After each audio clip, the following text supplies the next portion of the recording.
Quelqu'un va m'envoyer l'enregistrement. Amen. Amen. Vous savez, le thème que nous sommes en train d'aborder depuis dimanche passé, le thème du mois, c'est un thème que plusieurs enfants de Dieu récitent beaucoup. Roi, prêtre, sacerdoce royal.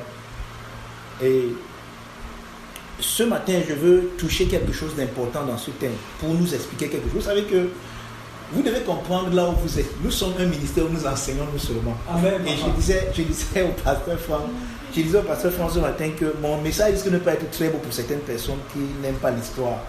Parce que ce ne sera pas le genre où, bien aimé, tu auras ta voiture demain, amen.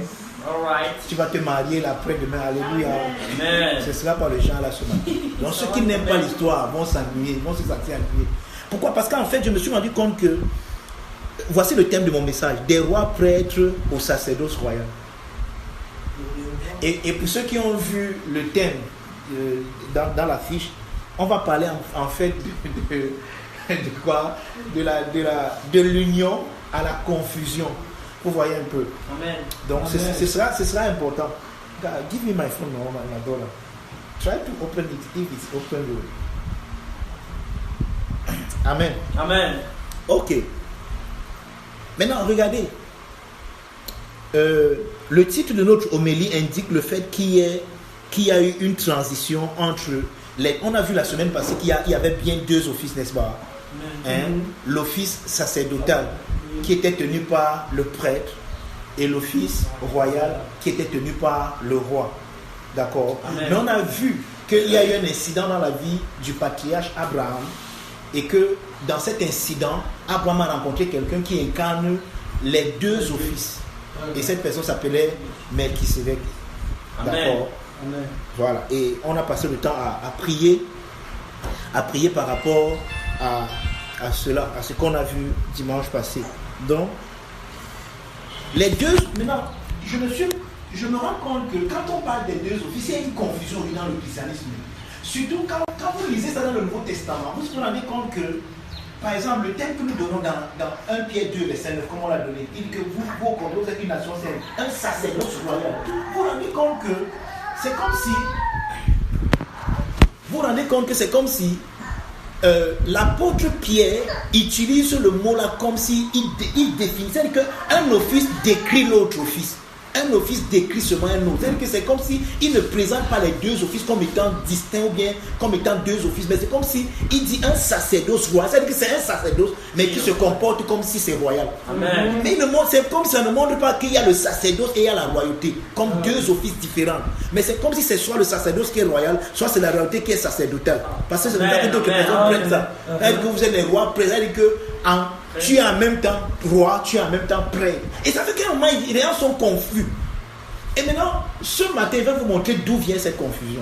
Et pour vous montrer ça, je vais faire appel à tellement d'histoires. Amen. Je vais faire appel à l'histoire parce que ça s'est passé à deux niveaux. Un, au niveau d'Israël avec les différentes déportations.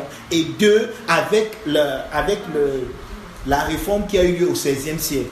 C'est là où cette confusion-là a eu lieu. Donc si vous n'aimez pas l'histoire et si vous n'aimez pas l'enseignement, je peux vous donner un conseil d'amis, déconnectez-vous. Et pour ceux qui sont en présentiel, rentrez chez vous. Amen.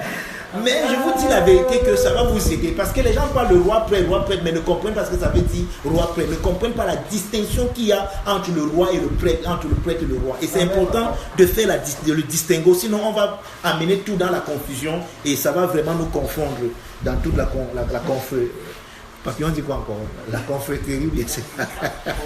La confuserie. Amen. Amen. Amen. Ok, donc nous avons vu dimanche passé que l'office royal et l'office sacerdotal étaient séparés. Mais lorsque nous lisons le thème du mois de mars, qui est le sacerdoce royal, nous faisons la remarque que les deux offices jadis séparés sont maintenant combinés dans un concept spirituel ou théologique singulier, sacerdoce royal. Et on se pose la question, si c'est le sacerdoce royal, ça veut dire que qui occupe le sacerdoce et qui occupe la royauté? Est-ce que c'est les rois qui sont les prêtres ou c'est les prêtres qui sont les rois? Vous voyez que, arrêtez, quand les gens ont ce thème aujourd'hui, plusieurs personnes expliquent ça. Je veux dire, plusieurs personnes donnent ça comme un slogan. Nous sommes les rois prêtres. Mais en fait, ils ne comprennent pas ce que ça veut dire. Et vous savez que nous, on a un défaut. Je ne sais pas si c'est un défaut. Bon, défaut entre guillemets, défaut entre guillemets. C'est que nous avons l'explicamatologie. Amen. C'est une maladie qui explique tout. Nous avons un symptôme où nous devons, c'est comme si nous devons tout expliquer. Amen. Pourquoi? Parce qu'en fait, la puissance est dans la connaissance. Si tu ne connais pas, ce que tu ne connais pas, ce que tu ignores, tu es lié ou bien tu es attaché dans quelque chose. Parce que les ténèbres sont l'ignorance et les ténèbres. Amen. Amen. Et beaucoup de gens vont dire, oh, nous sommes des rois prêtres. Nous sommes des rois prêtres. Mais qu'est-ce que ça veut dire être un roi prêtre? Est-ce que tu sais ce que ça veut dire? Maintenant, un roi prêtre, c'est comme un gros morceau de bois. Maintenant, casse ça un petit morceau et tu me dis ce que tu comprends par là. Amen. Amen. Donc, c'est ce que nous allons faire ce soir. Ce matin, nous allons comprendre des rois et des rois prêtres au sacerdoce royal. Comment est-ce que cette confusion est entrée dans l'église? Maintenant, quand vous lisez en 2 Chroniques 26, versets 16 à 20, commençons par là. 2 Chroniques 26, versets 16 à 20. Vraiment, si quelqu'un peut lire, pour moi, ça va me plaire. Mais si vous ne pouvez pas lire, moi-même, je vais lire. Parce que je ne veux pas quelqu'un qui va me ralentir ce matin. 2 Chroniques 26, versets 16 à 20. 2 Chroniques 26, versets 16 à 20. Tu n'es pas là? Ok, moi j'y suis, je vais lire. En ligne, c'est bon? On continue. Ok, même en ligne, ils ne répondent pas. Donc, ils ne sont pas encore là. Mais moi, j'y suis. Et je m'en vais. Ok. Mais, lorsqu'il fut puissant, en fait, ici, c'est l'histoire du roi Osias. D'accord. Nous avons ici l'histoire du roi Osias. Et vous allez vous rendre compte que Dieu ne blague pas avec les offices. Parce que Dieu est un Dieu d'ordre. Pourquoi? Parce que il faut même que je vous dise pourquoi nous sommes en train d'étudier ce que nous étudions là. Nous étudions ça parce qu'en fait, Dieu n'est pas un Dieu de confusion. Amen. Et Dieu est un Dieu d'ordre. Et quand il y a l'ordre, il n'y a pas la confusion. Amen. Et chaque fois que quelqu'un transcende son office ou bien va au-delà de sa juridiction, parce que les offices ont ce qu'on appelle les juridictions. Une juridiction, c'est la capacité à laquelle tu peux te mouvoir, dont les garde-fous. D'accord? Amen. Maintenant, c'est très important. Donc, ici, c'est l'histoire du roi Josias. Or, à ce niveau-ci, Josias avait un sacrificateur. Donc, Josias occupait l'office royal. Et il y avait un sacrificateur qui lui occupait l'office de sacerdotal. D'accord? Amen. Maintenant, on dit, mais, je vais lire à partir du verset 16. Mais lorsqu'il fut puissant, qui fut puissant? Josias le roi. Son cœur s'éleva pour le perdre. Il pécha contre l'Éternel, son Dieu. Il entra dans le temple de l'Éternel pour brûler les parfums sur l'autel des parfums. Le sacrificateur Azaria entra après lui avec 80 sacrificateurs de l'Éternel. Homme courageux qui s'opposait au roi Osias et lui dit: tu n'as pas le droit, Osias, d'offrir des parfums à l'Éternel. Ce droit appartient aux sacrificateurs, fils d'Aaron, qui ont été consacrés pour les offrir. Sors du sanctuaire, car tu commets un péché et cela ne tournera pas à ton honneur devant l'Éternel ton Dieu. Vous voyez ça? Amen. Et tout à l'heure, on va le voir. À la suite de mon homélie, on va le voir. Vous allez vous rendre compte que l'une des choses qui a disqualifié Saül de la royauté, justement, c'est aussi ça. Saül a transcendé sa juridiction. Il allait offrir des holocaustes, pourtant ce n'était pas à lui de le faire. C'était au prophète Samuel de le faire.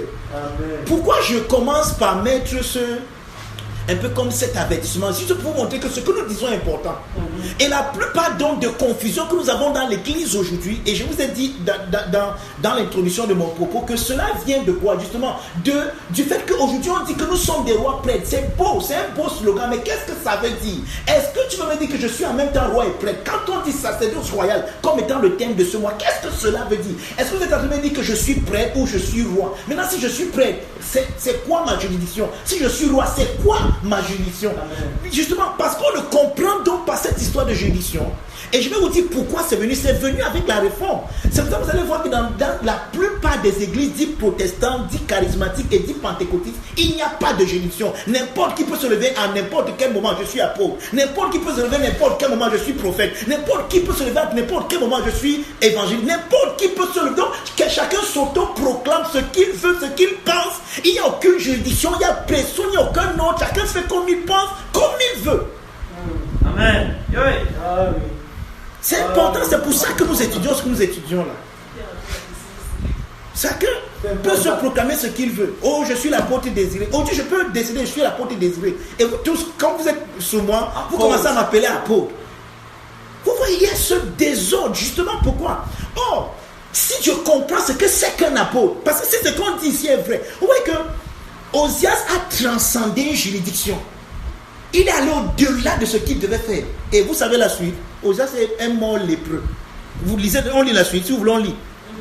La colère s'empara d'Osias qui tenait un encenseur à la main. Et comme il s'irritait contre les sacrificateurs, la lèpre éclata sur son front en présence des sacrificateurs dans la maison de l'Éternel près de l'autel des parfums.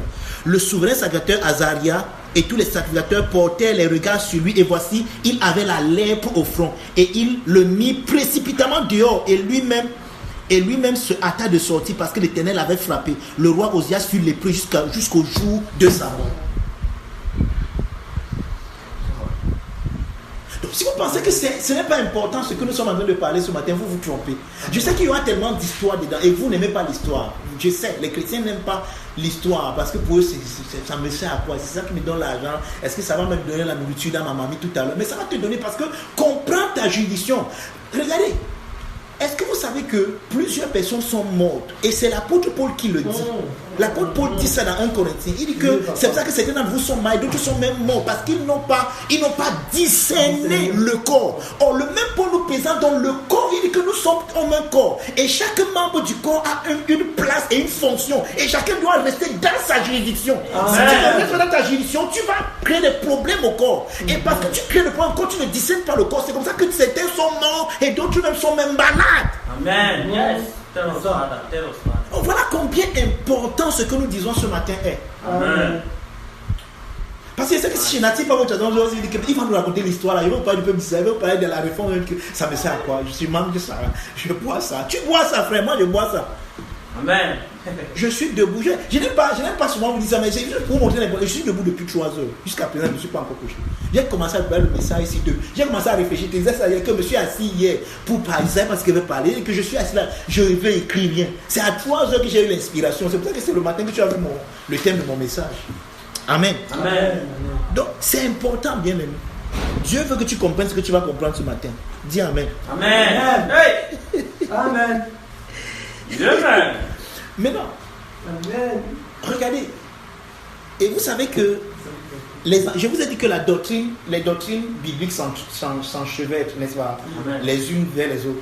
Vous vous souvenez que lorsqu'on étudiait l'eschatologie, l'année passée, les lundis, on avait une classe qu'on appelait la classe eschatologique. Vous vous souvenez, n'est-ce pas? On a étudié les idiomes du ciel et de la terre. Vous vous souvenez? Amen. Voilà. Yes. Et on a vu que le temple à Jérusalem, le temple se tenait comme quoi? Comme le ciel. Hein? Amen. Le temple se tenait comme le ciel. Donc quand Jésus dit que le ciel et la terre passeront, en réalité, il n'est pas en train de parler de la création. Jésus est en train d'utiliser un idiome. Parce que les Juifs appelaient, quand un Juif partait au temple, il disait qu'il part au ciel. Pourquoi? Parce que là-bas, pour eux, le ciel, c'est là où Dieu habite. Et dans le temple, il y avait l'arche de Dieu. Là, c'est là-bas qu'il partait rencontrer Dieu. Donc, quand un Juif partait au temple, il disait qu'il s'en va au ciel. Donc, le ciel pour le Juif, c'était quoi? C'était le temple. Et la terre, c'était quoi? Leur territoire qui était sanctifié. Donc, nous avons donc le ciel et la terre. Le ciel qui représente le temple, n'est-ce pas? Qui était bâti à la montagne de Sion à Jérusalem. Et la terre qui se tenait pour le territoire d'Israël, c'est-à-dire toute la Judée. Maintenant, regardez, au ciel, il y avait quoi? Il y avait la fonction sacerdotale qui revenait à qui? À la lignée d'Aaron, qui était exercée au ciel. C'est-à-dire dans le temple. Vous comprenez ça? Yes. Donc dans le temple, il y avait un service qui se passait, c'était le sacerdoce. Et si tu n'étais pas de la lignée d'Aaron, tu ne pouvais pas aller servir au temple. Et il y avait même ce service était divisé même en juridiction. Il y avait ceux qui étaient juste des prêtres, il y avait ceux qui étaient sacrificateurs, il y avait maintenant ceux qui étaient il y avait le souverain sacrificateur. Donc même là-bas dans le ciel, il y avait encore même des juridictions. Par exemple, il n'y a que le souverain sacrificateur qui seul avait l'autorisation d'entrer dans le lieu très saint. Et il le faisait une seule fois par an, il ne partait pas là-bas quand il veut. Donc c'est pour dire que même dans le ciel, même dans le service sacerdotal, il y a les juridictions. Maintenant, il y avait la terre. Oh, la terre, c'était quoi? C'était le territoire d'Israël. Quelqu'un me comprend? Amen. La terre, c'était le territoire. Suivez-moi bien.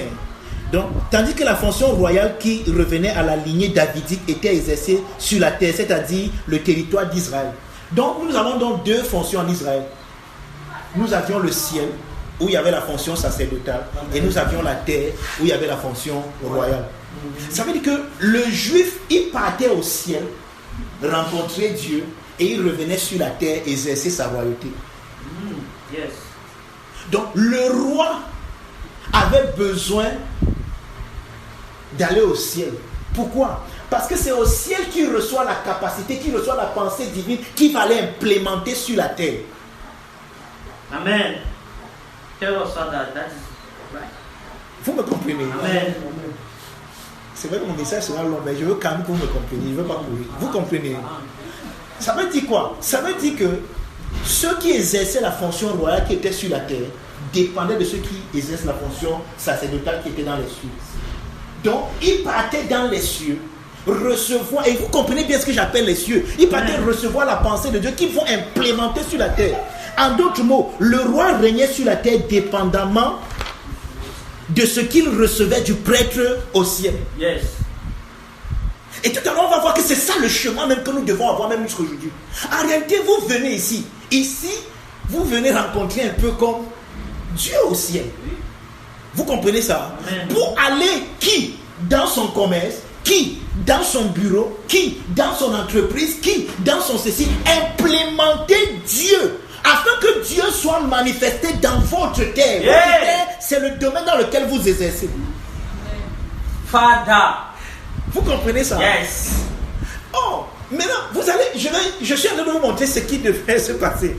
Vous voyez? Donc, le roi venait au ciel rencontrer celui qui administre les choses célestes et il repartait dans son territoire implémenter ces réalités célestes qui lui étaient administrées par le prêtre sur sa terre afin qu'il y ait une synergie entre le ciel et la terre. C'est pour ça que Jésus a dit que quand vous priez, que ta volonté soit faite sur la terre comme au ciel. Parce que c'est ça le rôle des rois. La semaine prochaine, on va voir la spécificité de la royauté dans ce domaine-ci. On va voir ce que c'est que le roi. Donc, le roi doit implémenter le ciel sur sa terre. Alors, comment est-ce qu'il fait pour implémenter le ciel sur sa terre? On a vu ça même avec Abraham la semaine passée. Lorsqu'on dit que lorsque Melchisedec l'a rencontré, il lui a dit, il a béni au nom du Dieu très haut. Quand Abraham est allé sur sa terre rencontrer les rois de Sodome, il les a aussi parlé exactement comme Melchisedec. En fait, il a manifesté le ciel sur sa terre avec les mêmes paroles. Yes. Vous Amen. comprenez exactement comment ça doit. Ça veut dire que. Et on va voir, c'est pour ça qu'il y a le désordre dans l'église. Et je rends grâce à Dieu. Vous savez comment j'ai béni le Seigneur pour ce thème-ci. Ça va me donner de corriger beaucoup de choses dans l'église, vraiment. Et je rends grâce à Dieu. C'est pour ça que je tiens à réussir, parce que certains de ces messages, je vais les mettre dans notre chaîne YouTube. Amen. Depuis cette année, on n'a pas encore mis les messages sur YouTube, mais cette fois-ci, il faut qu'on commence à mettre. Regardez, ça veut donc dire quoi? Lorsque je viens au ciel, où il y a le ministère sacerdotal, moi en tant que roi, je m'en vais là-bas afin que je reçoive la bénédiction, la grâce, l'administration des choses célestes, que je m'en vais aussi maintenant administrer. Donc en d'autres mots, regardez qu'est-ce qui se passe. Pour mon monde, je transporte quoi? Le sacerdoce. En d'autres mots, je suis un roi, mais qui agit comme un sacerdoce dans le sacerdotal à partir de ce que j'ai reçu dans mon ciel. Yes. Donc je m'en vais implémenter ma terre avec le sacerdoce auquel je suis connecté à partir de là. Donc c'est ça qu'on appelle. Donc il ne faut pas qu'il y ait cette confusion. Je suis un roi, mais dans cette royauté, j'exerce dans ma royauté le sacerdoce. Pourquoi? Parce que je suis connecté à ce sacerdoce. Yes. Quelqu'un me comprend? Amen. Ok. Donc, il faut qu'il y ait synergie entre le ciel et la terre par l'entremise du roi et de son administration. Donc, le roi administre sur sa terre ce qu'il a reçu dans le ciel. Amen. Pour que le ciel et la terre ne soient plus qu'un. Pour qu'il y ait cette union entre le ciel et la terre. Pour que ce qui est dans le ciel soit sur la terre. Or, dans le ciel, il y a la volonté de Dieu. Dans le ciel, personne n'est malade. Dans le ciel, ça veut dire que quand vous venez en réalité, vous comprenez maintenant le rôle de l'église. Quand vous venez à l'église en réalité, on ne vient pas vous parler de ce qui se passe sur votre terre. À l'église, le sacrificateur n'a pas le droit de vous dire ce qui se passe sur votre terre. Non, dans ta terre, ton numéro de téléphone c'est le 677. Dans ta terre, tu as mis le sous-vêtement noir. Ça ne m'intéresse pas. C'est pas le souverain sacrificateur. Quand le roi vient au ciel rencontrer le sacrificateur, il vient pour recevoir l'administration des choses spirituelles et éternelles. Amen.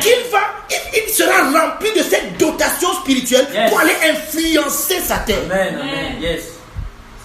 Mais nous, qu'est-ce que nous avons fait aujourd'hui? Les gens viennent dans notre ciel. Notre ciel est confus avec la terre. Elle dit qu'aujourd'hui nous avons... Mais en fait, les choses se passent sur la terre. C'est elle qu'on vient parler. C'est elle qu'on vient d'écrire aux gens au ciel. Et il y a cette confusion terrible qui se passe. Amen. Et maintenant, les gens vont donc au ciel, n'ont reçu aucune dotation spirituelle. Et quand ils repartent sur la terre, ils n'ont rien à donner à leur terre. Yes. Ça s'empire. Ouais. Yeah. Ah, si, je sais que c'est trop. Amen, profond. Father. Mais je vais mettre ça sur YouTube pour que vous réécoutiez.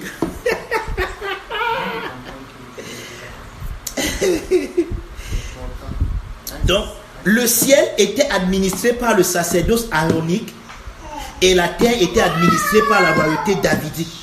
Le fait qu'il y ait deux administrateurs montre la distinction, mais pas la séparation entre les deux. Voici là où il y a le problème. Les gens pensent que tout ce qui est distinct doit être séparé. Regardez, quand vous regardez ici, on appelle les deux gens ici les femmes d'eau. Vous savez ça? Mais il y a monsieur et madame. Ils sont distincts. C'est même pour ça qu'ils sont un. S'ils n'étaient que fando, ils ne devaient pas avoir cette union. Yes. Pour qu'il y ait cette union, il faut qu'il y ait une distinction. Il faut un homme et une femme pour avoir les métis que nous voyons devant nous. Là. Amen. Vous voyez un peu. Oh, si c'était deux hommes, ça ne devait pas donner les métis. Si c'était deux femmes, ça ne donnerait pas les métis. Je ne sais pas si vous comprenez un peu. Amen. Donc ce qui fait la force de l'union, c'est la distinction des éléments unis. Amen. Si les éléments unis ne sont pas distincts, il n'y a pas union. Amen. Il y a confusion. Deux hommes qui viennent ensemble et se marient, c'est la confusion. Deux femmes qui viennent ensemble et se marient, c'est la confusion. Parce que les éléments en présent ne sont pas distincts. Yes. Et nous, on a pensé que la distinction veut dire la séparation. Non, le ministère sacerdotal est distinct du ministère royal, mais les deux sont un, sont unis. Amen. Yes, Father. Glory. Chaque fois que vous allez maintenant parler de roi, vous allez comprendre ce que ça veut dire. Je vous dis la vérité. Amen. Donc, la distinction n'est pas la séparation. Maintenant, je vais un peu rentrer depuis la Genèse. Je vous ai averti que mon message sera long. Yes. Fando, je ne veux pas tes yeux doux là.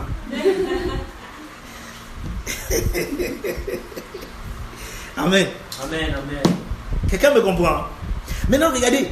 Depuis la nuit des temps, la fonction sacerdotale a toujours été celle de Dieu. Au départ, je vais maintenant vous montrer comment il y a eu un changement. Je vais vous montrer un changement. Au départ, Dieu avait une fonction sacerdotale. Après un moment, il a plutôt une fonction royale. Je vais vous montrer comment ça s'est passé. Mais au départ, qu'est-ce qui se passe? Au départ, Dieu a une fonction sacerdotale. Ça veut dire quoi? Dieu crée l'homme et il le place dans un jardin.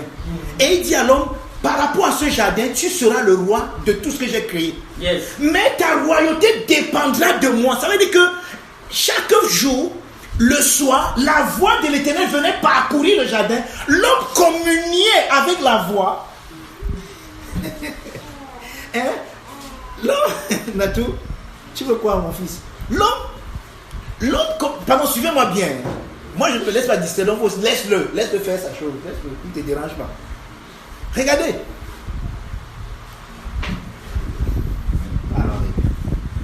Regardez, suivez-moi bien.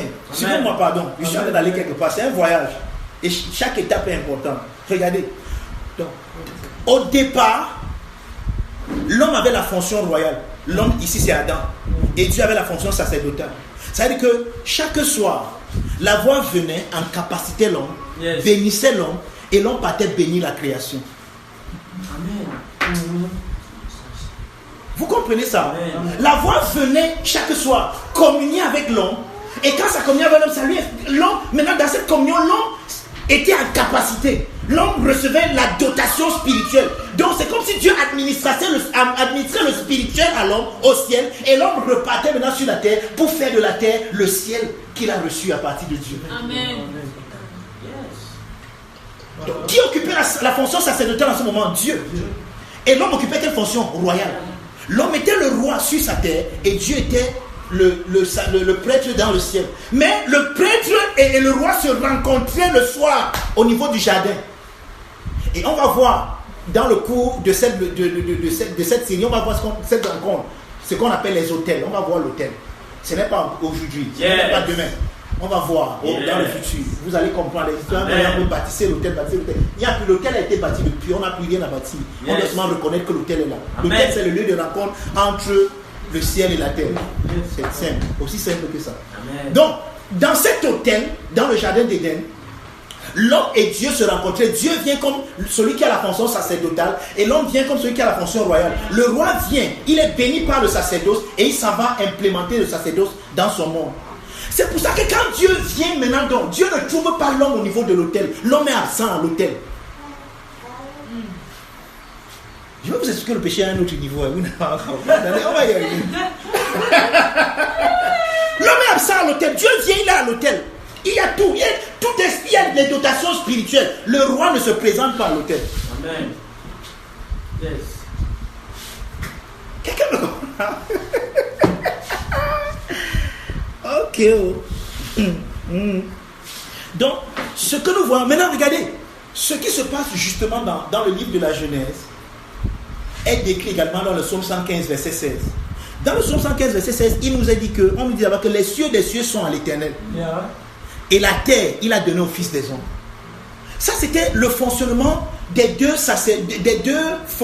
offices au départ. Dieu avait l'office sacerdotal et l'homme avait l'office royal.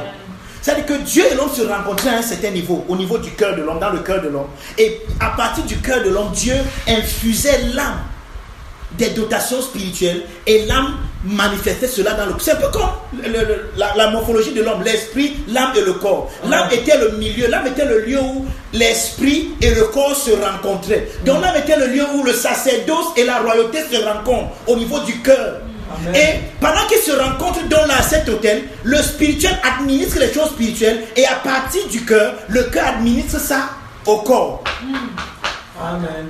Donc ce que je dis là s'explique même dans ta morphologie, même dans ta corporalité. Ça s'explique. Il y a le spirituel qui est l'immatériel et le corps qui est matériel qui se rencontrent au niveau de l'âme. Amen. Vous comprenez? Yes. Donc c'était exactement comme ça. Donc au départ, c'est notre Père Céleste qui était le sacerdoce, qui occupait la fonction sacerdotale. Amen. Et l'homme occupait la fonction royale. Amen. Mais maintenant, nous savons que ça a échoué, non? Hein? Amen. Ça a échoué. Alors, quand ça a échoué, Dieu maintenant n'a pas changé de programme, mais dans le même programme, il change plutôt de stratégie. Maintenant, dans le changement de stratégie, Dieu veut utiliser une famille. Et qu'est-ce qu'il veut faire de cette famille? Avec cette famille, il va changer de tactique. Cette famille aura la fonction sacerdotale sur toute la terre, pendant que lui maintenant aura la fonction royale sur cette famille. Yes. Vous me comprenez? Yes. Amen, papa. Yes. Oui, papa. Yes. Vous comprenez ce que j'ai dit? Faïda, tu comprends? Ok, je reprends. Parce qu'il n'y a pas Faïda mettre la main comme ça. Je m'inquiète beaucoup pour elle quand j'enseigne, parce que c'est qu'elle est nouvelle. Regarde, vous avez compris le premier où Dieu occupait le sacerdoce. Et ça n'a pas donné non. Parce que le roi a échoué d'implémenter ce qu'il recevait du sacerdoce sur sa terre. Il a échoué. Maintenant, Dieu ne change pas de plan parce que le plan de Dieu est un seul. Amen. Mais Dieu change de stratégie et de stratagème. Amen, amen. Le plan de Dieu qui est de sauver toute la création, en fait, que la terre entière doit lui faire allégeance. En fait, la terre doit être l'implémentation ou alors le reflet, doit refléter le ciel. Amen. Alors, qu'est-ce que Dieu fait? Dieu choisit donc un homme et à partir de cet homme, il va créer une femme, il va faire toute une famille. Cet homme s'appelle Abraham. Amen. Yes. Amen. Dieu choisit Abraham. Maintenant, ce que Dieu fait avec Abraham, c'est que Dieu recommence ce qu'il avait fait avec Adam et là où Adam échoue. Ça veut dire quoi? Dieu devient Dieu occupe le sacerdoce à Abraham et Abraham occupe la royauté. Maintenant, il dit à Abraham que regarde, comme tu m'as obéi, et Abraham démontre ça. Oui. Par son obéissance. Oui, oui. Là où, je sais pas si vous savez ça, c'est pour ça que dans Romains 4, on le cite un peu comme le père de la foi, de la confiance. Abraham a confiance en Dieu. Et cela lui fut, Abraham eut confiance en Dieu, cela lui fut imputé à justice. Amen. Donc, Dieu réussit à exercer son sacerdoce sur Abraham. Maintenant, Abraham, le problème c'est que la royauté qu'Abraham exerce sur la terre est éphémère, il va mourir. Alors Dieu maintenant s'inquiète de sa famille. Et dans sa famille, donc Dieu se rend compte que non, sa famille sera nombreuse. Maintenant ce que je vais faire c'est quoi? Je vais les prendre comme mon prototype. C'est-à-dire que la famille d'Abraham va devenir le prototype de Dieu. Oh, Dieu c'est qui? C'est celui qui exerce le sacerdoce. Oh, n'oubliez pas que dès la chute, les autres nations du monde ont commencé à appliquer le principe du sacerdoce. Comment? C'est les planteurs, c'est les chasseurs, c'est les pêcheurs, c'est les agriculteurs. Maintenant, qu'est-ce qu'ils font? Ils se rendent compte que dans leur village, pendant qu'ils partent pêcher, ils partent chasser, il y a une personne dans le village qu'on appelle le sorcier. C'est lui qui a la fonction sacerdotale d'offrir à des dieux différents des sacrifices afin que le Dieu là maintenant intervienne dans leur vie. Donc dans d'autres nations du monde aux alentours, il y a tellement de dieux, ils sont polythéistes. Yes. Oh. Ce qu'ils ont, c'est qu'ils ont le logoi, mais pas le logos. Amen. En d'autres mots, ils ont des bris, ils savent qu'il y a Dieu. Mais comme ils ne le voient pas, comme ils ne le comprennent pas, comme ils ne savent pas qui il est, ils pensent que c'est le vent, ils pensent que c'est le soleil, ils pensent que c'est la lune. Et ils font donc des sacrifices. Et ils instaurent le sacerdoce en disant que pendant que nous on parle au champ, il y a quelqu'un qu'on appelle le sorcier, vous connaissez ça dans les villages. Il y a quelqu'un qu'on appelle le sorcier du village, c'est lui qui est le garant de la tradition. Et quand on parle de tradition, on parle de ce qui est sacerdotal, de tout ce qui est sacramental. C'est lui qui connaît les aides, c'est lui qui connaît ceci. Il sait que quand tu mélanges ceci avec ceci, ça donne ceci. Et quand on veut même faire des sacrifices, on vient vers lui. Donc lui, il occupe la fonction sacerdotale et eux, ils sont la fonction royale. Et quand ils prient Dieu pour eux, leur plantation, ils ont des records et ils reviennent maintenant lui donner. Ils reviennent semer, ils reviennent faire des sacrifices à ce Dieu. Dieu choisit donc parmi... N'oubliez pas qu'Abraham aussi était parmi ses peuples. Effectivement. Abraham aussi était parmi ses peuples. Dieu choisit donc quelqu'un parmi ses peuples. Et Dieu exerce sur son sacerdoce. Mais maintenant Dieu dit que pour ta famille, je vais faire ta famille un prototype. Ça veut dire quoi?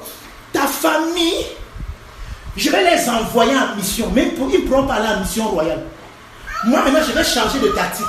Je serai roi sur ta nation, sur tes enfants, et eux, ils vont exercer ma royauté par le sacerdoce. Comment? Quelle est leur mission? Ils vont aller vers les autres nations. Comme les autres nations ont d'autres sacrificateurs, ils vont aller là-bas et leur montrer que regardez, ces sacrificateurs, si en réalité, voici la vraie sacrificature. Parce que voici le vrai Dieu à qui nous devons tous adorer. Donc ils vont aller en mission vers ces nations afin que la royauté de Dieu sur eux devienne la royauté de Dieu sur les autres nations à partir du sacerdoce. Donc ils partent gagner le sacerdoce des autres nations. Pour que, comme Dieu exerce sur eux sa royauté, il exerce à partir de cette royauté sur les autres nations. Donc ils étaient des missionnaires de Dieu, mais avec la mission sacerdotale. Amen. Bizarrement, Israël a refusé la mission là.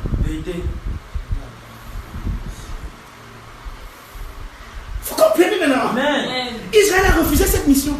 Ils ont dit que non, nous on ne veut pas nous aider ça. Au contraire, envoie-nous le livre, donne-nous les commandements, nous on va observer. Ce qui fait que, au lieu que toute la nation maintenant soit une nation de sacrificateurs, il n'y a que maintenant eu les Lévites qui étaient des sacrificateurs. Pas même, parce que la mission échoue.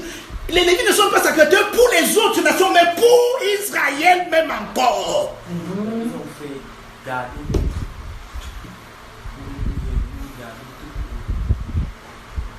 Vous comprenez pourquoi Jésus était très en colère contre eux. Quand vous comprenez ce message, vous comprenez pourquoi Jésus dit que vous êtes la lumière du monde, mais vous avez refusé de briller pour le monde. Yes.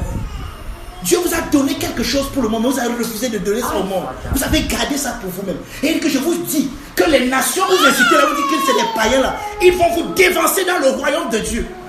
Amen. Hey, Father. Vous comprenez ça? Amen. Papa, amen. Je vous ai dit que si vous n'aimez pas le Seigneur, vous ne pouvez pas m'écouter enseigner, je sais. Ok, donc il y a eu ce changement de tactique et même Israël a échoué. Ça veut dire que voilà deux tactiques. Les deux ont échoué. Vous voyez ça? Amen. Mais est-ce que Dieu a échoué? Non. Je vais vous épargner de tout le reste. Il y a eu tellement de choses. Je vais vous épargner de tout ça. Mais n'oublions pas que, pardon, suivez-moi très bien, n'oublions pas que le plan de Dieu subsiste à toujours. Amen. Le plan de Dieu, c'est toujours quoi? C'est qu'en réalité, C'est pas comme si Dieu voulait qu'il y ait certains hommes en qui il va vraiment s'investir et qui vont jouer le rôle sacerdotal auprès des autres qui vont jouer le rôle royal. Yes. D'accord. Amen. Maintenant, je saute parce que je ne veux pas vous déranger. Il y a tellement de choses que vous pouvez dire, mais je saute et j'atterris ici.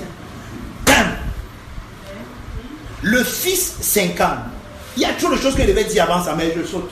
Yes, Father. Je saute. Non, je sais pourquoi je saute. Je saute. Vous n'êtes pas très attentif, vous êtes un peu distrait. Je saute. Papa, nous sommes attentifs. Trop même.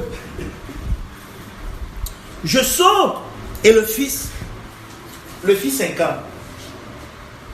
Oh, nous avons vu que l'incarnation du Fils c'est quoi? Suivez maintenant, pardon, si vous n'étiez pas attentif depuis, ici maintenant, vraiment, réveillez-vous. Réveillez-vous. Hein? Amen. En réalité, avant de parler d'ici, je devais vous parler de la Trinité, mais je n'ai pas eu le temps de parler de la Trinité, parce qu'il faut que vous compreniez ça. Et parlons un peu de la Trinité avant d'arriver même ici. Amen. Parce que c'est important. C'est un prélude de ce que je vais dire. Regardez, j'ai sauté. Il y a trop de choses. Vous voyez que je ne vous ai pas même de l'histoire. Il dit que ce sera historique, non. Mais là, je ne vous ai pas même de mon histoire, parce que vous n'êtes pas chaud mon histoire ce matin. Regardez. Attendez, regardez. C'est moi l'enseignant, non. Écoutez. On a une affaire à la maison. Ouais, taisez-vous. Regardez. Ouais, le problème, en fait, avec cette histoire de roi prêtre, c'est la confusion qu'il y a au niveau de l'union. Je l'ai dit au début. Quand on ne comprend pas l'union, on va penser que quand quelque chose est différent, ça veut dire que c'est disparate, que c'est divergent. C'est là le vrai problème. Or, nous avons quelque chose dans la divinité. Le Père est Père, il n'est pas le Fils. Le Fils est Fils, il n'est pas le Saint-Esprit. Le Saint-Esprit n'est pas le Père, il n'est pas le Fils. Mais les trois sont un. Yes. Inséparables même, mais distincts. Yes, papa. C'est-à-dire que tout ce que Dieu crée, même dans les fonctions de représentation de Dieu, il faut que nous intégrons cette distinction. Amen. Tout ce que je vais maintenant dire avec l'incarnation. Bon, maintenant, n'oubliez pas, la première stratégie de Dieu, où lui-même il occupe la fonction sacerdotale, a échoué. La deuxième stratégie de Dieu, où il occupe la fonction royale et il donne à une famille la fonction sacerdotale pour qu'ils aillent gagner les autres, a échoué. Dieu a-t-il échoué? Non. Parce que le plan de Dieu n'était ni sur le premier homme qui était roi, ni sur la famille qui était sacerdotale. Le plan de Dieu est toujours en Christ. Amen. Et aussi longtemps que Christ n'est pas venu, le plan de Dieu n'est pas encore vraiment révélé sur la terre. Amen. Donc quand Christ s'incarne, le plan de Dieu est révélé sur la terre. Maintenant, l'incarnation de Christ apporte quelque chose de merveilleux, bien aimé. En sa seule personne divine, il y a l'union de deux natures qui ne sont pas confuses mais qui sont distinctes. Amen. La divinité ne prend pas la place de l'humanité et l'humanité ne prend pas la place de la divinité, mais les deux sont en sa seule personne bien établies et distinctes. Yes. Ça veut donc dire quoi? Ce qu'on n'avait jamais compris, c'est ça que je vous explique maintenant. Avec ça, Jésus-Christ est le Dieu de l'homme. Ça veut dire quoi? Toutes les autres nations de la terre qui faisaient les sacrifices à d'autres dieux, arrêtaient celui vers qui il renvoyait vraiment, c'était celui-ci. Amen. Yes. Donc, il y a une double fonction, un double office en la seule personne de Jésus. Yes. Il y a un échange. Lui-même est en même temps Dieu, lui-même est en même temps homme, lui-même est en même temps l'autel, où Dieu et l'homme se rencontrent. Yes. Je vais reprendre. Lui-même est en même temps Dieu. Amen. Lui-même est en même temps homme, et lui-même est en même temps l'autel où Dieu et l'homme se rencontrent. Yes, Father. Je vais reprendre. Maman Fano n'a pas compris. Il est en même temps Dieu. Donc il se tient là comme Dieu pour l'homme. Il est en même temps l'homme. Il se tient là comme l'homme pour Dieu.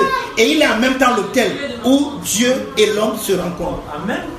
Amen. And amen, amen.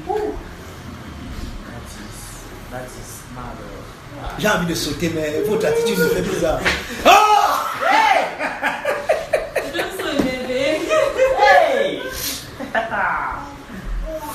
Ça veut dire quoi? Ça veut dire que il occupe la fonction Sacerdotal. Commençons d'abord par sacerdotal. Il occupe la fonction sacerdotale parce que il est le Dieu qui implémente sa bénédiction sur l'homme. Bizarrement, il est l'homme. Il est en même temps le roi que le Dieu béni. Amen. Et le lieu de rencontre entre le roi et Dieu, c'est toujours lui. Il est l'autel des deux. Hey! Il inaugure donc en lui-même une fonction qu'on appelle roi prêtre. Amen. Amen. C'est de là où il vient de le voir. Amen.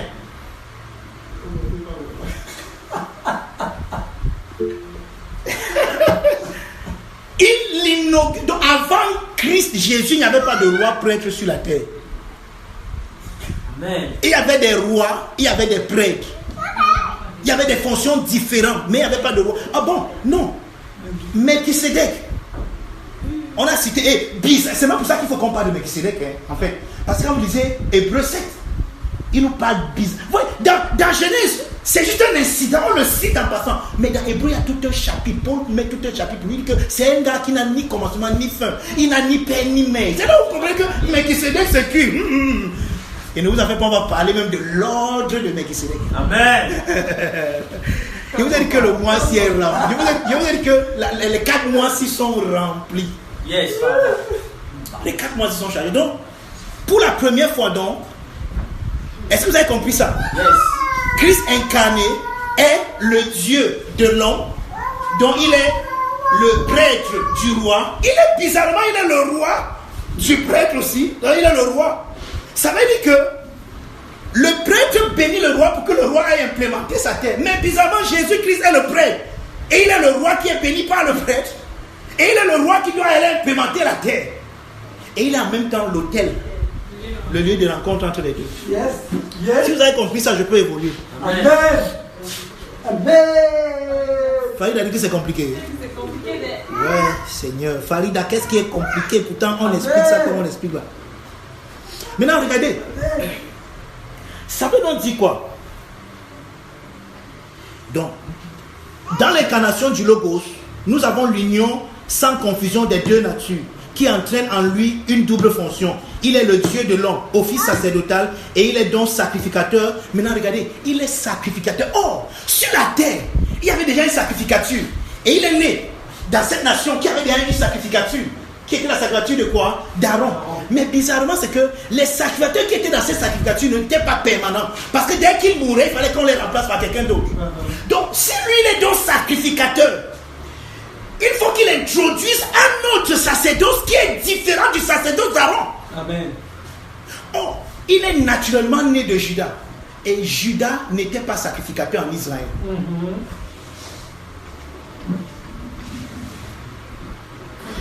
Faïda, c'est quoi? Attends, Faïda, qui comprend? Ouais. En ligne, pardon, répondez-moi. Papa est sommet, c'est bon. Est-ce que le rythme est bon, papa est sommet? Maman Muriel. On réfléchit au...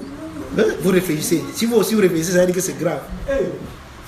C'est bon, hein? C'est lourd, le père. Oh, c'est bon, le père. C'est lourd. Papa, il faut que Dieu me délivre. Je sais pas, quand il y a un message que je pense qui est petit, mais les gens me disent seulement que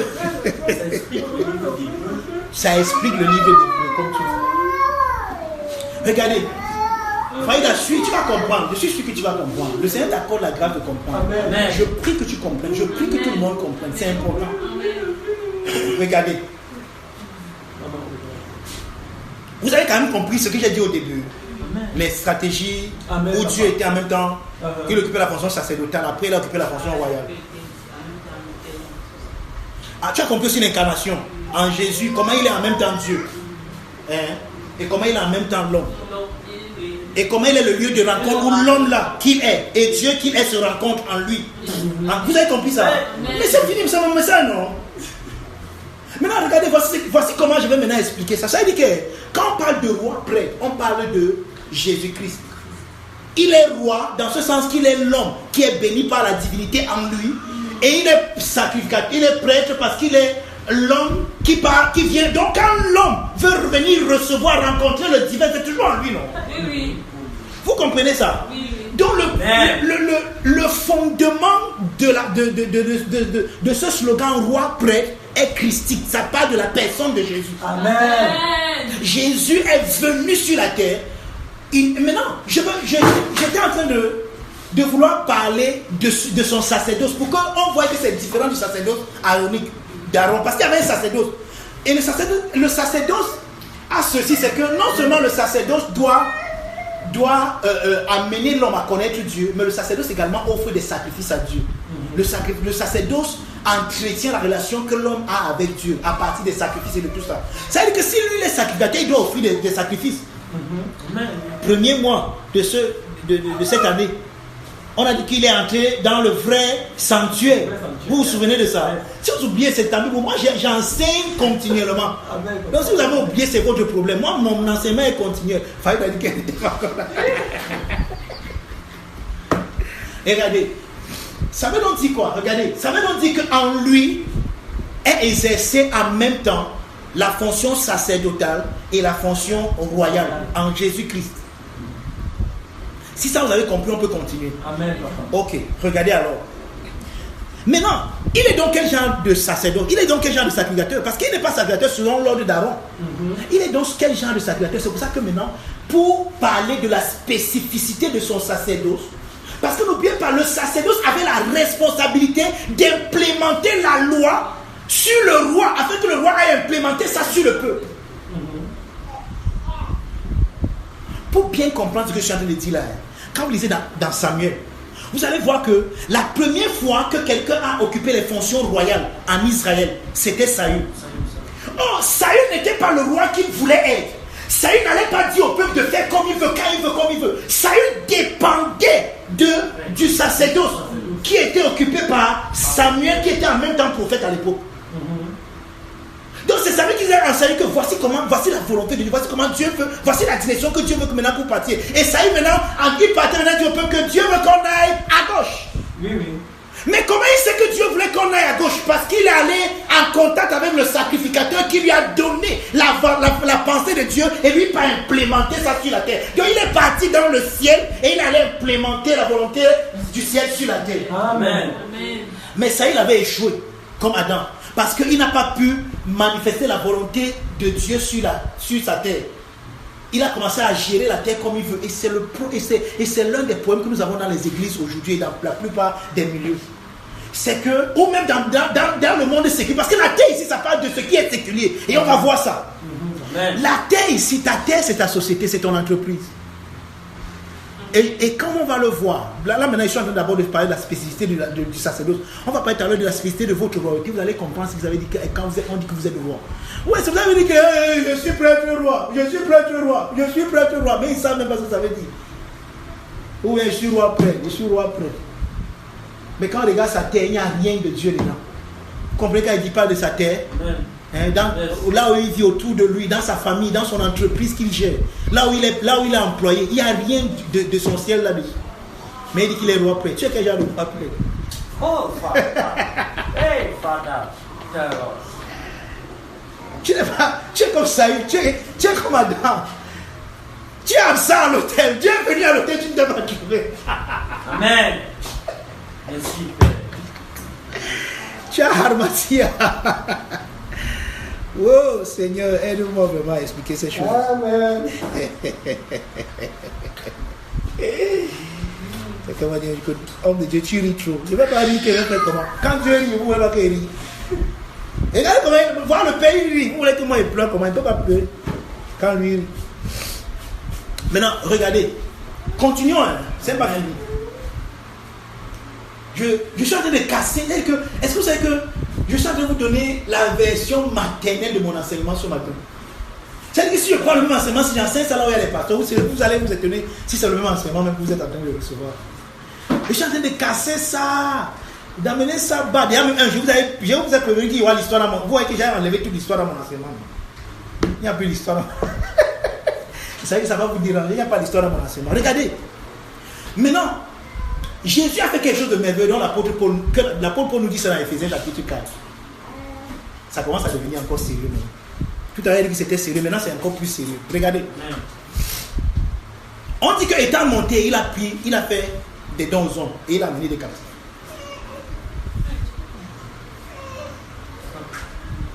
Il a donné les uns comme apôtres, les autres comme prophètes, les autres comme évangélistes, les autres comme pasteurs et docteurs.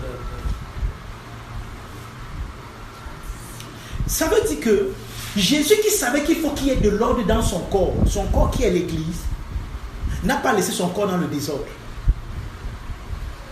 Il sait bien que s'il laisse les deux ministères en lui, dans le poula-poula, où tout le monde qui est en Christ va dire que je suis roi prêtre, il y aura le désordre. Et comme il ne veut pas qu'il y ait le désordre, il veut mettre de l'ordre, alors il a séparé les deux sacerdoces qu'il a exercés en lui-même.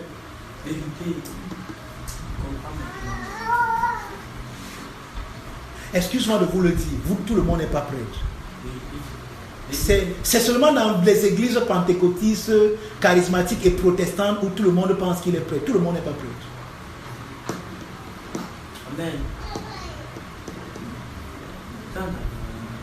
Amen. Hey, Father. Je sais ce qui vient dans votre tête maintenant. Je vais déconstruire ça tout à l'heure. Et je vais vous dire même d'où ça vient.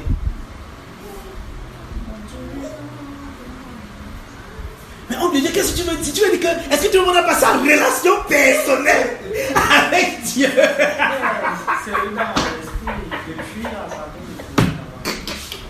Je veux dire que le concept de relation personnelle est erroné. Maintenant, soyons francs. Tout ce que tu connais de Dieu, tu n'as pas appris. Je vais te poser une question simple. Est-ce que ce que tu connais de Dieu jusqu'aujourd'hui, tu ne l'as pas appris? Ça n'a pas été transmis. Si ça n'a pas été transmis, pose-toi la question. Est-ce que tu as un problème? Tu es un hérétique.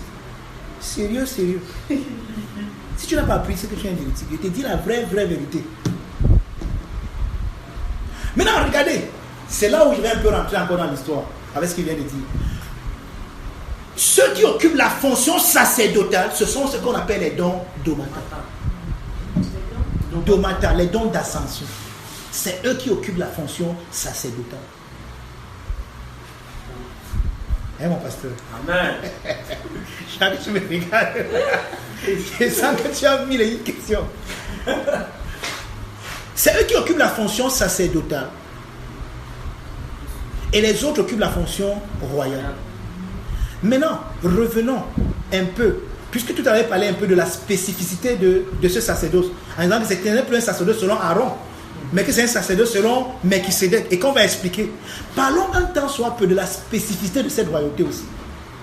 Amen. Maintenant, quel genre de rois ils sont? Ils sont rois selon l'ordre davidique. Pourquoi? Parce qu'il y a une promesse qui est faite au roi David dans Ésaïe 22, verset 22. Lisez. Ne me regardez pas, c'est pas écrit sur mon front. Lisez.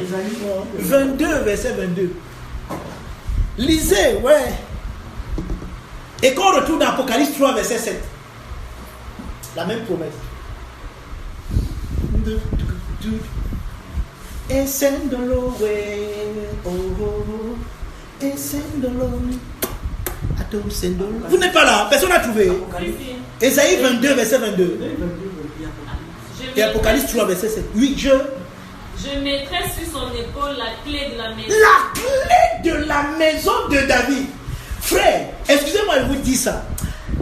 Quand on n'est pas enseigné, c'est dangereux. Écoute ce qu'il dit. C'est quoi la clé de la maison de David? Quand il ouvrira, nul ne fermera. Oui. Et quand il fermera, nul n'ouvrira. Apocalypse 3, verset 7. Quand Jésus s'adresse à l'ange de l'église de Philadelphie, qu'est-ce qu'il lui dit? Et à l'ange de l'église qui est à Philadelphie, oui. Ainsi parle le Saint, le véritable, qui tient les clés de David. C'est quoi les clés de David? Parlons d'abord, c'est quoi les clés? Les clés, c'est la puissance magistrale d'interpréter les Écritures afin d'amener quelqu'un d'autre à participer à cette interprétation. C'est ça qu'on appelle ouvrir. C'est encore ça qu'on appelle la capacité de lier et de délier. C'est encore ça qu'on appelle la capacité de permettre et d'interdire. C'est ça qu'on appelle la clé de David. C'est ça la spécificité de la royauté que nous avons reçue dans en Christ. La capacité magistrale d'interpréter Dieu, ou si on peut dire ça comme ça, que je remarque ça pour d'interpréter Dieu. Vous savez ce que ça veut dire? Continue ma mère. Qui disait? Ésaïe, Apocalypse. Qui ouvre et nul ne fermera. Et Qui ferme et nul ne peut ouvrir. Pourquoi dans notre monde les gens ne connaissent pas Dieu? Parce que vous n'avez pas compris quel genre de roi. Vous pouvez dire, je suis roi prêtre, je suis roi prêtre. Mais vous avez fermé l'accès de Dieu à plusieurs autres personnes. Ça veut dire qu'ils n'ont pas accès de connaître Dieu. Parce qu'ils ne peuvent connaître que Dieu à travers vous. Oh, comment est-ce que vous allez vous les influencer dans votre royauté? Quand vous êtes vous-même, vous êtes influencé par le sacerdoce des autres. C'est pour ça que Paul dit dans Ephésiens chapitre 4 qu'il a donné les uns dans le ministère sacerdotal comme des apôtres, des prophètes, des évêques, des pasteurs, pour le perfectionnement des rois, des saints, en vue de l'œuvre du ministère. Qui a l'œuvre du ministère? L'apôtre n'est pas dans le ministère, le prophète n'est pas dans le ministère, l'évangile n'est pas dans le ministère. C'est le saint qui a le ministère d'aller ouvrir Dieu aux autres peuples, d'aller influencer Dieu dans son commerce, d'aller ouvrir Dieu dans son entreprise, d'aller ouvrir Dieu dans son sport, d'aller ouvrir Dieu là où il fait, afin que les gens rencontrent le Dieu qu'il a rencontré quand il était au ciel. Amen. Hey! Je suis roi prêtre, je suis roi prêtre. Et tu vis ta vie comme tu veux. Tu manges comme tu sais pas que tu as la clé de David. Que c'est ça ta royauté. Que tu es capable d'empêcher à quelqu'un d'entrer dans le royaume. Quelqu'un te regarde, s'il ne voit pas Dieu en toi, il n'entrera pas Dieu, il ne connaîtra pas Dieu. Je suis roi prêtre, je suis roi prêtre. Prochaine fois tu vas dire ça avec beaucoup de signification. Amen.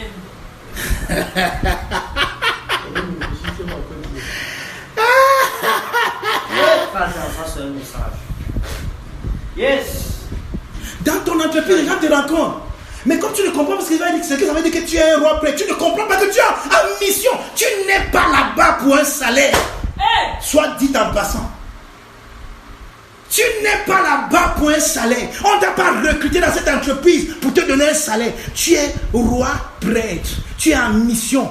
Le ministère que tu as là-bas, c'est d'abord un ministère spirituel. Tu dois offrir, tu as les clés de David. Tu dois ouvrir. Les gens qui sont là-bas doivent être influencés par le Dieu qui est en toi. Amen. Non, parce que tu ne comprends pas. Je fais seulement mon commerce. Je vends mes tomates. Tu as le ministère là-bas.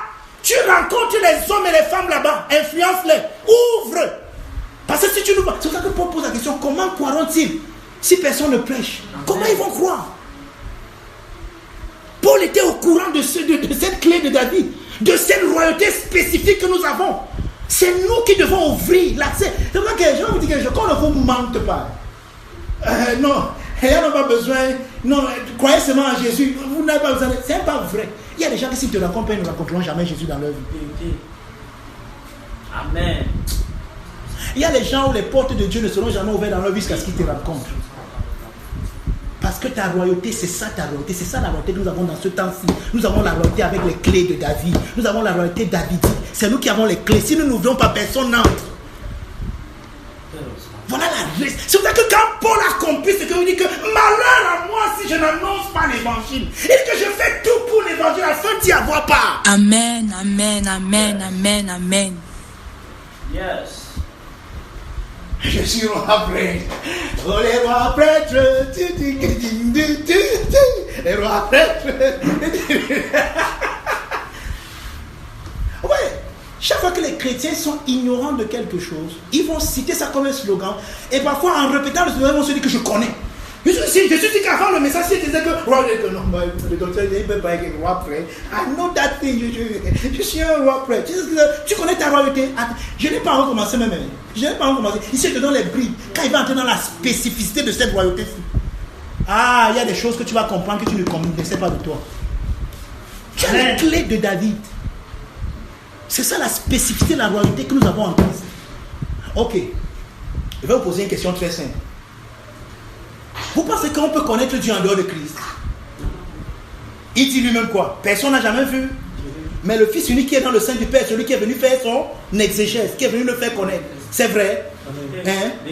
Donc si nous sommes en Christ et que c'est ça sa royauté, vous comprenez donc ce que ça incombe. Ça veut dire qu'il y a des gens qui sont condamnés à ne jamais connaître Dieu jusqu'à ce qu'ils te rencontrent. Mais est-ce que c'est comme ça que tu percevais jusqu'à aujourd'hui ce qu'on appelle être ton roi? Ah, je sais comment tu pensais quand on dit que tu es roi. Ok, je sais là où tu venais. Je suis roi. Oh, la voiture, les Mercedes, la Lamborghini. C'est ça que toi tu pensais, n'est-ce pas? Oh, les Lamborghini, ça m'appartient, je suis le roi. Roi, oui, mon fils, n'ouvre pas, bébé. Voilà comment tu voyais ta royauté, non? Toi, tu ne voyais que les dividendes, les profits, c'est que ça peut te rapporter. C'est que ça peut te rapporter. Non, je suis un roi. Comment un roi peut avoir faim? Parfois, le roi peut avoir faim parce qu'il a une mission. Et qu'en mission, le roi dit qu'il n'a même pas où poser sa tête. Lui, il peut arriver parce qu'il n'est pas chez lui. Il n'est pas dans son palace. Il n'est pas dans son confort. Parfois, le roi peut manquer à manger parce qu'il est en mission. Et il a compris sa mission. C'est pour ça que Paul dit qu'avec les Juifs, je fais comme un Juif pour gagner les Juifs. Pourquoi? Il a compris sa royauté. Amen. Father. Je suis roi prêtre. Je suis roi prêtre. Naturellement. Je suis roi. Wow, thank you, Jesus. Faïda, maintenant tu comprends? Oui. Tu vas sauf que comprendre ça.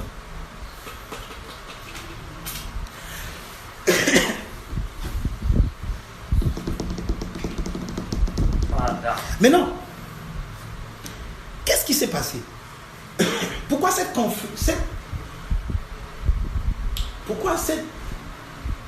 compréhension a fui l'Église à un moment?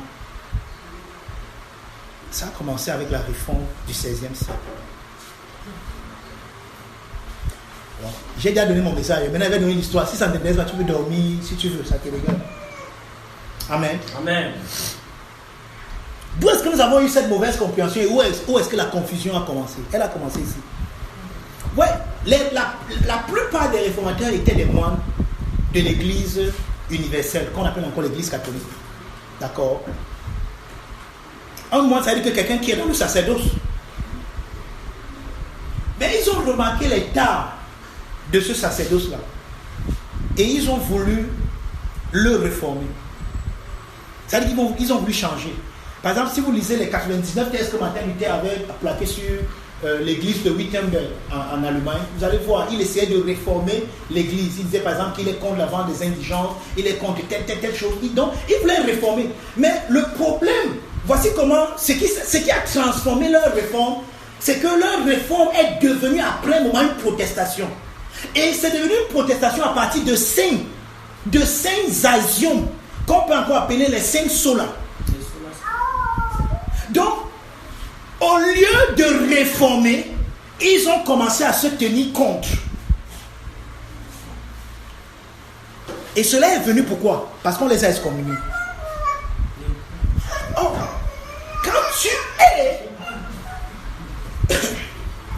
quand tu es excommunié, tu n'as plus le droit de te tenir dans le sacerdoce parce que tu es excommunié. Maintenant, eux, ils savaient que nous avons quelque chose à dire de la part de Dieu. Mais nous sommes excommuniés.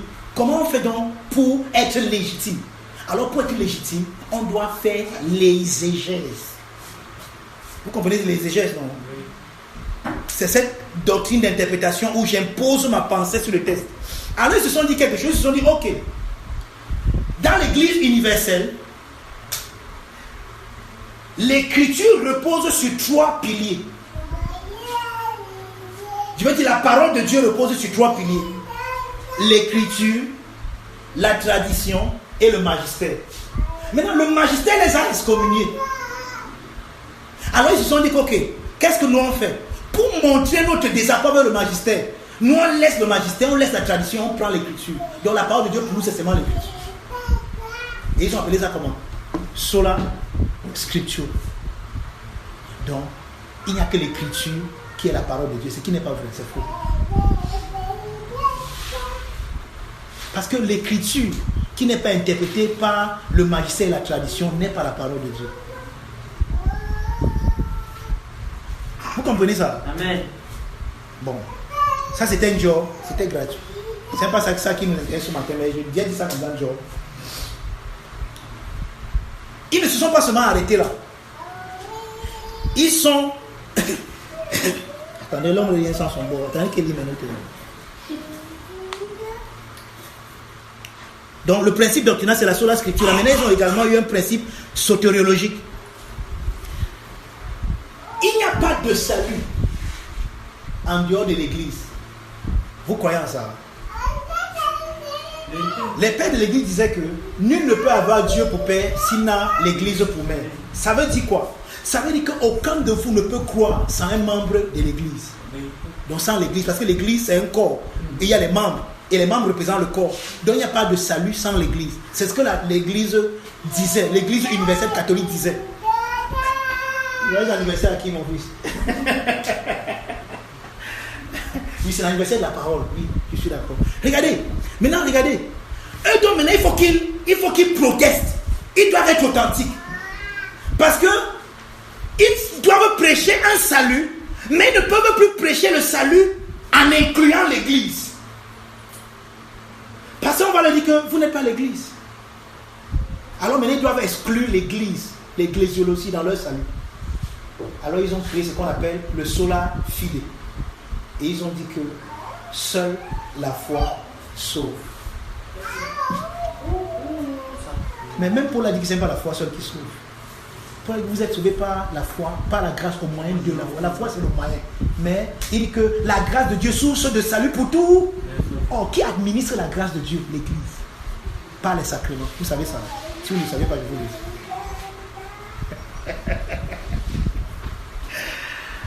Wow, I'm preaching good, oh, but people are not here to hear me. Oh. Voici là où je vais en venir maintenant. Parmi les solas, ils ont maintenant touché aussi un principe qui était aussi important. Seul celui qui est ordonné avait le droit d'administrer les sacrements. Je suis en train de vous expliquer. Regardez, vous qui n'avez pas l'histoire, vous allez comprendre pourquoi il n'y a pas les sacrements dans vos églises protestantes. Et pentecôtistes et charismatiques, toutes vos églises, il n'y a pas les sacrements. Et je vais vous expliquer pourquoi. Parce qu'ils savent que seul celui qui est ordonné a la capacité d'administrer la grâce, c'est-à-dire les sacrements. Or, eux, ils sont excommuniés. Qu'est-ce qu'ils vont donc faire? Ils ont créé un enseignement qu'on appelle le sacerdoce universel ou encore le sacerdoce de tous les croyants. Ils vont dire que tous les croyants sont les prêtres. Vous avez entendu ça, l'enseignement là? Ici, tu n'as pas entendu ça. Le sacerdoce universel, c'est ça un enseignement phare des églises pentecôtistes charismatiques. Tous les chrétiens sont des prêtres. Tu n'as besoin de personne. Tu peux t'approcher de Dieu comme Dieu. Tu peux connaître Dieu comme tu veux. C'est-à-dire que chacun peut connaître Dieu comme il veut. Ce n'est pas vrai. Et je vous donne maintenant la source. Je vous donne la source historique de cet enseignement. Vous avez suivi la source historique. C'est que les gars savent qu'ils sont excommuniés. Ils n'ont plus la grâce d'administrer les sacrements. C'est pour ça qu'ils ont enlevé donc tous les sacrements. Et ils ont retenu un seul. Ou alors même si vous voulez deux. Le baptême et l'Eucharistie. Le mariage dans l'église protestante n'est pas un sacrement. Ce n'est pas un sacrement dans l'église protestante pentecôtiste. Il n'y a aucun sacrement qu'on appelle sacrement de mariage. Ils ont deux sacrements. Le baptême et la Sainte Sainte. Vous avez maintenant compris d'où ça vient. Amen. Vous avez compris. Parce que pas tu Amen, papa. On comprend. On comprend ce que ça nous plaît tellement. Mais ça va te dire que si toi, parce que tu ne comprends pas, qui comprend ici? Ça nous plaît tellement. Il faut qu'on saisisse les moindres. Regardez. Regardez. Thomas, est-ce que c'est bon? Maintenant, regardez, ça fait que dans la continuité de ces églises, tout le monde peut se proclamer prêtre. Tout le monde peut être dans le sacerdoce. Si tu sais lire la Bible, sola scriptura, si tu es sauvé par la foi, tu n'as besoin d'aucune église, même étant chez toi. Tu es ton propre prêtre, tu administres toi-même. Si tu crois même au sacrement, tu les fais comme tu veux, quand tu veux. Tu peux donner le titre que tu veux, tu peux décider même dès demain. Tu deviens le révérend apôtre, l'apôtre émérite, Désiré Mangouan. C'est que je ne sais pas si vous voyez. Oh, là où c'est ordonné, tu n'es pas prêt jusqu'à ce que quelqu'un t'ordonne. Tu n'es pas éveillé jusqu'à ce que quelqu'un te donne. Tu n'es pas tel jusqu'à ce que quelqu'un te donne. Donc, c'est une lignée bien administrée. Mais chez eux, puisque c'est la seule scripture, si j'ai ma Bible et que je peux la lire, au commencement était la parole était avec Dieu. Mais mon frère, je suis pas le pasteur Désiré. Comment? Jean 3,16, car Dieu a tant aimé le monde. Et maintenant il vient Jean 3,16, bien aimé. Au nom de Jésus, Dieu a tant aimé le monde. Et il devient pasteur à son niveau. Et il influence 2 ou 3 personnes. Après, maintenant, quand il commence à faire 2 personnes, il impose la main sur 2 ou 3, il devient pasteur. Lui, maintenant, il devient apôtre.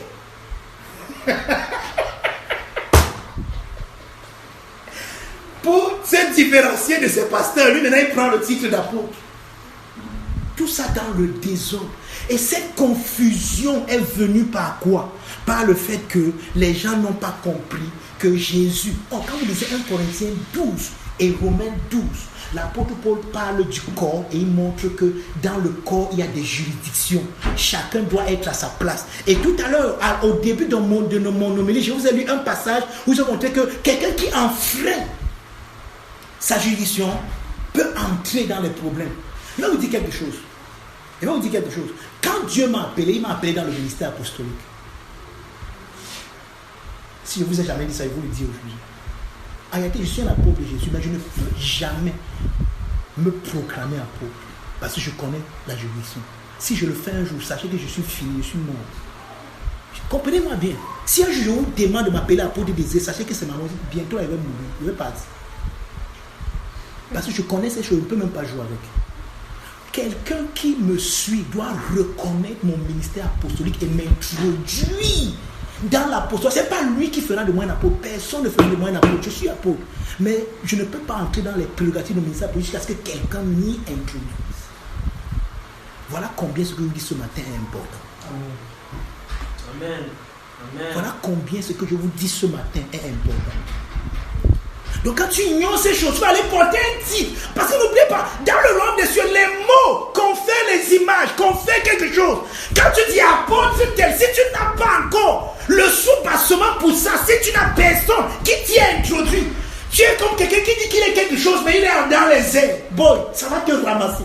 C'est pour ça que vous voyez les jeunes ministres là, ils meurent vite, ils font simplement parce qu'ils n'ont pas, ils ne comprennent pas ce qu'on est en train de dire ce matin. Ne porte pas des titres que tu ne peux pas défendre. Ne porte pas. Le christianisme, ce n'est pas une question de titre. Au départ, ma petite soeur connectée peut vous dire, au départ, quand elle commençait à prêcher ce message, je refusais qu'on m'appelle pasteur. Je disais qu'appelez-moi frère Désiré. C'est vrai que là-bas, c'était pas c'était la stupidité. Mais au moins, mon cœur était juste que j'avais tellement peur de ces choses que je disais que ne m'appelez pas pasteur, appelez-moi frère. Je suis frère Désiré. Pourquoi m'appeler pasteur? Non, je suis frère comme vous. C'était pas frère, il n'était pas frère. J'étais pas frère, j'étais dans les dons de Mata. Mais comme personne ne m'avait encore consacré, je refusais de porter ce genre de titre. Parce que je sais ce que c'est. Ne courez pas vers les titres. Ce n'est pas important. Paul dit que les preuves de mon apostolat ont éclaté au milieu de vous. Tu es apôtre, montre-nous les preuves de ton apostolat. Si tu n'en as pas, tais-toi et attends le temps. Ne te précipite pas. Mais parce qu'on n'a pas compris ces choses-ci. Plusieurs sont malades, d'autres sont même morts avant le temps. Simplement parce qu'ils se sont précipités dans les choses qui n'étaient pas les leurs.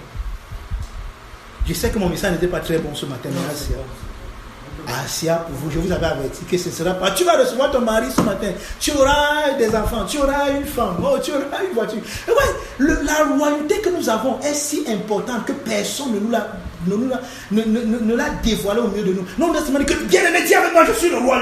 Les voitures m'appartiennent. Comme Samuel et toi à la voiture. Pourquoi pas moi qui suis le roi? Tu es malade. Si tu essaies de comparer le roi que tu es avec les rois de ce monde, c'est que tu n'as encore rien compris. C'est que tu es fou. C'est pour ça qu'il dit que vous dites tous les jours roi, prêtre roi, vous n'avez rien compris de cette royauté. Amen. Ça n'a rien. Jésus dit que mon royaume n'est pas deux. Il n'a pas dit que dans, il a dit deux. Mon royaume n'est pas de ce monde. Donc la qualité de mon royaume et la qualité du royaume de ce monde, ce n'est pas la même chose. On ne peut pas les mélanger. Amen. Non, pourquoi je suis le roi? Pourquoi je n'ai pas aussi la Lamborghini? Pourquoi je n'ai pas aussi la Touareg? Pourquoi moi aussi je marche à pied? Pourquoi est-ce que moi la Mercedes à pied? Tu es en mission. Et même quand tu auras la Touareg, même quand tu auras la Lamborghini ne t'aura jamais. Parce que les rois de ce monde, eux, ils ont la Lamborghini les a. Ils ne peuvent pas vivre sans ça. Mais toi, tu peux vivre. Pour dire que j'ai appris à vivre, que tu sois dans le besoin, que tu sois dans le manque. Il dit que quand il veut vous parler de la royauté, de genre de roi que nous sommes ici, je sais que vous n'allez même plus venir m'écouter ici à l'église. Parce que je vais vraiment vous parler, je vais dépeindre cette royauté, vous allez comprendre, ça veut dire que être roi. Et quand il va aussi parler du sacerdoce, je sais que vous n'allez pas m'aimer. En fait, ce mois-ci, je ne veux pas les gens qui m'aiment. Ne m'aimez pas, ne vous connectez pas. C'est pour les fils. Amen. Parce que seuls les fils peuvent manifester l'excellence. Et c'est pour les fils. Amen. Père, nous voulons te rendre grâce et te dire merci. Vous voyez, au départ, les gens étaient connectés au moins 10 en ligne. Maintenant, ils sont seulement 6 ou 5. Je sais, ce n'est pas des messages à trans, c'est pas un genre de message. Mais si on est en train de dire, oh bien aimé, je vois ton mari, donne-moi la main comme le Le tonnerre avant de Père, nous voulons te rendre grâce et te dire merci. J'ai exactement enseigné ce que tu m'as demandé d'enseigner, ce que tu as mis dans mon cœur, d'enseigner à ton peuple, Seigneur, concernant la différence entre le sacerdoce et la royauté. Je te rends grâce, Seigneur, pour ceux qui sont en présentiel et je te bénis pour ceux qui sont en ligne. Seigneur, en train d'écouter cet enseignement, pour ceux qui ont persévéré jusqu'à la fin, je te dis merci. Pour ceux qui ont compris ce qui a été dit, pour ceux qui ont reçu cet enseignement, je te rends grâce et je te dis merci. Merci Seigneur parce que tu es en train de nous amener quelque part. Et le processus peut paraître long, ça peut paraître difficile. Seigneur, le processus peut paraître challengeant, mais nous sommes prêts à te suivre, Seigneur.